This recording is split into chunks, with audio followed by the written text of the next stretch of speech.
కోల్కతాలో వైద్యురాలిపై హత్యాచార ఘటనకు నిరసనగా కృష్ణా జిల్లా గన్నవరం నియోజకవర్గంలో ఎన్టీఆర్ పశు వైద్య కళాశాల విద్యార్థులు ర్యాలీ చేపట్టారు. స్థానిక వీనస్ సెంటర్ నుంచి ర్యాలీగా బయలుదేరి జాతీయ రహదారిపై మానవహారం నిర్వహించి నిరసన తెలిపారు. దోషులను కఠినంగా శిక్షించాలని డిమాండ్ చేశారు. అనంతరం గన్నవరం తహసీల్దార్కు వినతి పత్రం అందించారు.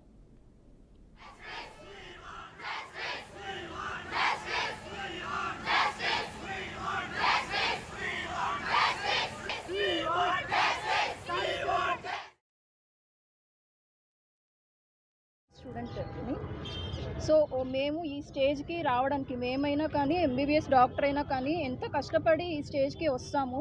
అమ్మాయిల కళల్ని నాశనం చేయడం అనేది ఎవరి చేతుల్లో లేదు, ఎవరి తరం కూడా కాదు. సో అంత కష్టపడి అమ్మాయి ఆ స్టేజ్కి రావడానికి ఎంతో కష్టపడి ఉంటుంది.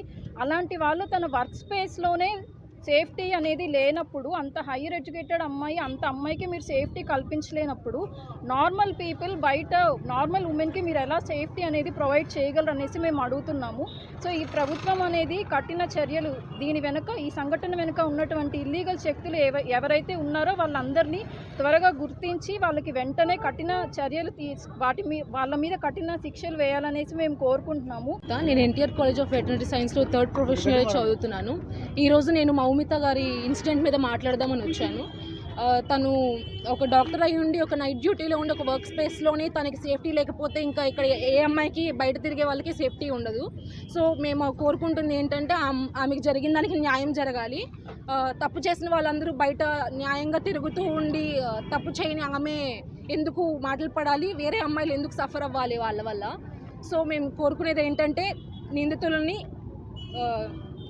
వాళ్ళ మీద యాక్షన్ తీసుకొని మాకు సెంట్రల్ ప్రొటెక్షన్ యాక్ట్ అనేది అమలు చేయాలని మేము కోరుకుంటున్నాము.